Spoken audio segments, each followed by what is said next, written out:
Hi mga tita!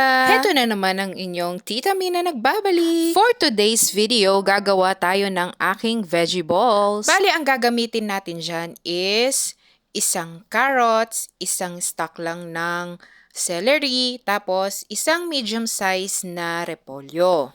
Siyempre, gagamit din tayo dyan ng harina. Bali, 1 kilong harina yung aking ginagamit dyan. Pwede naman siyang bawasan ng gulay, kaya lang feeling ko kasi mas masarap siya pag madami siyang gulay. So, bali dyan, hiwaan ko lang sila ng kakasya doon sa aking gilingan. Bali, gigilingin ko lang siya kung paano yung aking paggigiling sa aking Shanghai. Actually, kung wala kayong gilingan, pwede din naman na mano-mano, kaya lang medyo matatagalan kayo kasi dapat maliliit lang talaga siya. Or, pwede naman kayong magpagiling sa palengke. Hindi ko lang sure kung tatanggapin nila yung ganito kasi ang alam ko, bago sila maggiling is kailangan mo munang bumili ng meat sa kanila. So, bali dyan sa repolyo, wala akong tinanggal. Kahit yung matigas doon sa gitna is sinama ko na siya.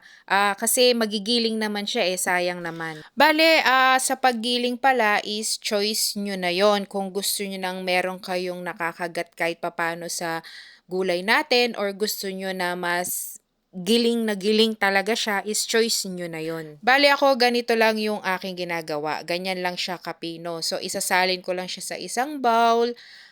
Syempre, hindi natin kakalimutan dyan yung ating mga pampalasa. Kasi alam naman natin na yung gulay, hindi siya medyo malasa. Para syempre, masarapan din yung bibili sa atin.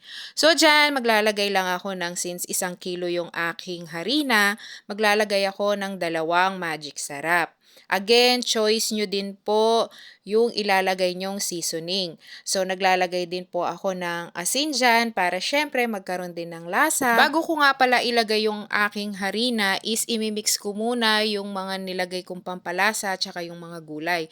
Kasi para mas halong-halo siya at kung yung asin nyo is malalaki, medyo matutunaw na siya kaagad dyan. Alam nyo ba mga katita na isa to sa mabili sa mga tinitinda ko kasi bukod na sa mura siya, malasa na siya, pwede pa siyang pang-ulam. Isipin mo sa 2 piso mo, ang laki na ng mabibili mong street food.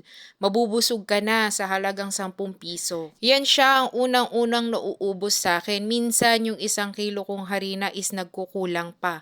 Gumagawa pa ako. At mga tita, yung iba kasi hindi na naglalagay ng celery. Pero hindi ko sure, parang iba yung lasa kasi sa akin, parang mas masarap siya. Parang meron siyang distinct flavor na hindi ko mawari kung ano pag meron siyang celery. Bali dyan, maglalagay din ako ng 2 kutsaritang baking powder. Baking powder po ha, hindi baking soda. Bakit po ako naglalagay ng baking powder? Para umalsa yung ating veggie ball pag niluto natin. So after kong mahalo lahat ng ingredients ko, saka ako maglalagay ng 4 cups of water. Bali mga katita pala, yung sa tubig is wag tayo kaagad-kaagad na maglalagay ng 4 cups of water kasi merong harina na matakaw sa tubig, merong harina na hindi. So, ang suggest ko muna is 3 cups of water muna, tapos haluin nyo. Pagka alam nyong medyo matigas pa yung inyong butter, is dagdag lang kayo ng 1 cup.